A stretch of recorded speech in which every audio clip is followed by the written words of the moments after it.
Dans le Grand Nord, c'était la saison des aurores boréales. Lisa Chiffros marchait depuis des heures, dans l'espoir d'en voir une. Mais c'est sur un pingouin qu'elle tomba. Enfin, pour être exact, c'est plutôt le pingouin qui tomba. Qu'est-ce que c'est que ces manières? Râla le pingouin. On n'a pas idée de faire tomber les gens comme ça. Je suis vraiment désolée, monsieur le pingouin, s'excusa Lisa. Je cherchais une aurore boréale, je ne vous avais pas vu. Une aurore boréale. Elle n'apparaît que le soir, voyons, tout le monde sait ça. Mais face à l'air triste de Lisa, le pingouin se radoucit. Oh, excusez-moi. C'est que je suis très contrarié par ce coffre qui refuse de s'ouvrir.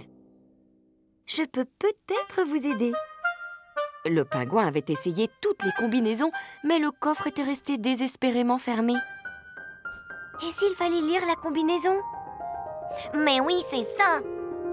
Sauf que le pingouin ne savait pas lire les nombres à 3 chiffres. Allez, on va mettre le nombre dans le tableau pour t'aider.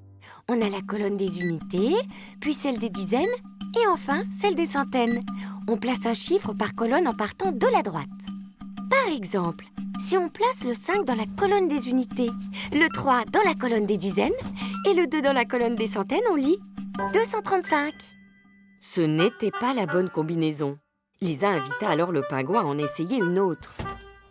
Face à l'air hésitant du pingouin, Lisa lui vint en aide.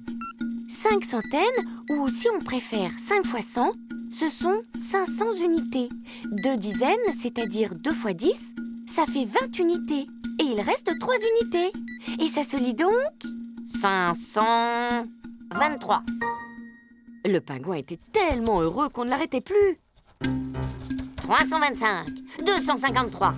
Il en avait même oublié pourquoi il apprenait à lire les nombres. Oh, une aurore boréale!